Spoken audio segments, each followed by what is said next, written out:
দাম কমতে শুরু করেছে আলু, পেঁয়াজ ও সবজির। গত 2 সপ্তাহের ব্যবধানে প্রতি কেজি পেঁয়াজের 20 টাকা ও আলুতে 10 টাকা দাম কমেছে। এছাড়া যে কোনো সবজি প্রতি কেজিতে কমেছে 10 থেকে 30 টাকা পর্যন্ত। অন্যদিকে চাল ও মুরগির দাম খানিকটা বেড়েছে। খুচরা দোকানে বোতলজাত সয়াবিন তেলের সরবরাহ বাড়লেও পরিস্থিতি স্বাভাবিক হয়নি পুরোপুরি। বিস্তারিত দেখুন প্রতিবেদনে। শীতের ভরা মৌসুম, বাজার ভর্তি নানান জাতের নানান রঙের সবজি। সরবরাহ বাড়ায় রাজধানীর কাঁচা বাজারগুলোতে কমতে শুরু করেছে শীতকালীন সবজির দাম। গেল 2-1 সপ্তাহের তুলনায় কমে এসেছে আলু, পেঁয়াজ এবং কাঁচামরিচের দামও। অনেক কমছে ভাই, অনেক কমছে। এর একটা আসলে 50 টাকা 60 টাকা, 40 টাকা 50 টাকা 30 টাকা। লাউ আগে আসলে 80 টাকা, ঠিক আছে, এখন হচ্ছে 40 টাকা 50 টাকা। সিম 40 টাকা কেজি, মূলা 20 টাকা কেজি, শালগম 40 টাকা কেজি, কাঁচামরিচ 100 টাকা কেজি, ফুলকপি 30 টাকা পিস। সিম ছিল 60 টাকা, এখন 40 টাকা। এটা ছিল 80 টাকা, এটা 40 টাকা। গাজর ছিল 120 টাকা কেজি, বর্তমানে 60 টাকা 50 টাকা কেজি। আলু, পেঁয়াজ সব মালের দাম কমছে। ধরেন এক কেজি আলুতে আপনার 20 টাকা কমে গেছে। 1 কেজি আলুতে পেঁয়াজে কমছে 30 থেকে 40 টাকা। বাজারে সবজির দাম কমে আসায় কিছুটা স্বস্তি ফিরেছে ক্রেতাদের মাঝে। তবে ভরা মৌসুমেও কাঙ্ক্ষিত মাত্রায় দাম না কমায় কিছুটা হতাশ কোনো কোনো ক্রেতা। না, আপনি সিজন অনুসারে টমেটোর দাম কমে নাই। না, এই যে সিম টিমের দাম কমছে, আলু মোটামুটি কমছে, নতুন আলুর দাম, পুরানো আলুর দাম কমে নাই, এখনো একই রকমই আছে। গত সপ্তাহে একটু বেশি ছিল, এই সপ্তাহে একটু কমেছে। হ্যাঁ, একটু নিয়মিত আছে।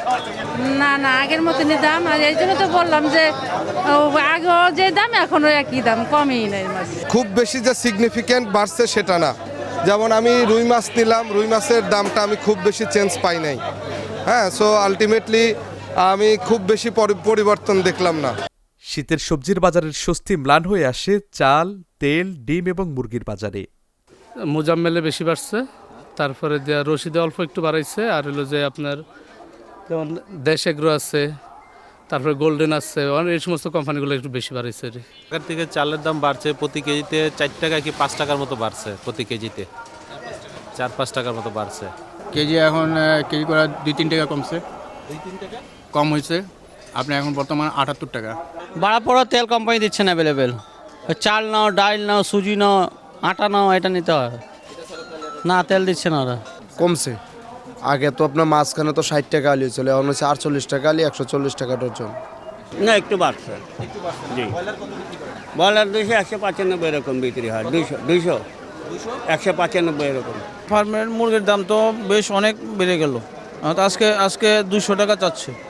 স্বস্তি নেই মাছের বাজারেও। আগের থেকে কিছু কম ভাই, কিছু কম। হ্যাঁ, আপনার কেজিতে 20-15 টাকা কম আছে প্রত্যেকটাই। দেশি শোল 800 টাকা কেজি, 750, 700। কই মাছ 800, 600, 1000 সাইজের উপরে দাম, আর কি ছোট বড়র উপরে দাম। এই কিছু আগের তো একটু কম আছে, একটু কম, 100-150। বাজার নিয়ন্ত্রণে মনিটরিং বাড়ানোর দাবি জানিয়েছেন ভোক্তারা। বাজার তদারকিটা খুব দরকার, এটা সরকারের পক্ষ থেকে। এই তদারকিটা সবসময় যদি করে, তাহলে দেখা যাবে যে এই মাঝখানে যারা মধ্যস্বত্বভোগী, যারা এখান থেকে বেশি প্রফিট করার চেষ্টা করে, লাভ করার চেষ্টা করে, এটা কমে যাবে। Saifur Rahman Rubel, channel S, Dhaka.